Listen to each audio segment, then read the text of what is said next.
నమస్కారం ఘంటారావానికి స్వాగతం. ముందుగా ప్రధానాంశాలు.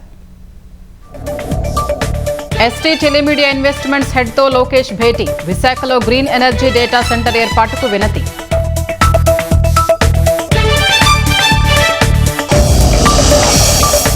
నిండు కుండను తలపిస్తున్న నాగార్జున సాగర్. గేట్లు ఎత్తి నీటిని విడుదల చేసిన తెలంగాణ మంత్రులు.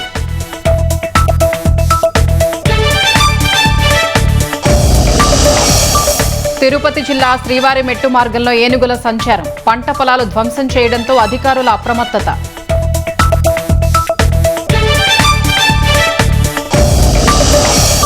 బీహార్ సీఎం విషయంలో కేంద్ర మంత్రి చిరాగ్ పాస్వాన్ యూటర్న్. ఎన్నికల తర్వాత నితీష్ మళ్లీ ముఖ్యమంత్రి అవుతారని వ్యాఖ్య.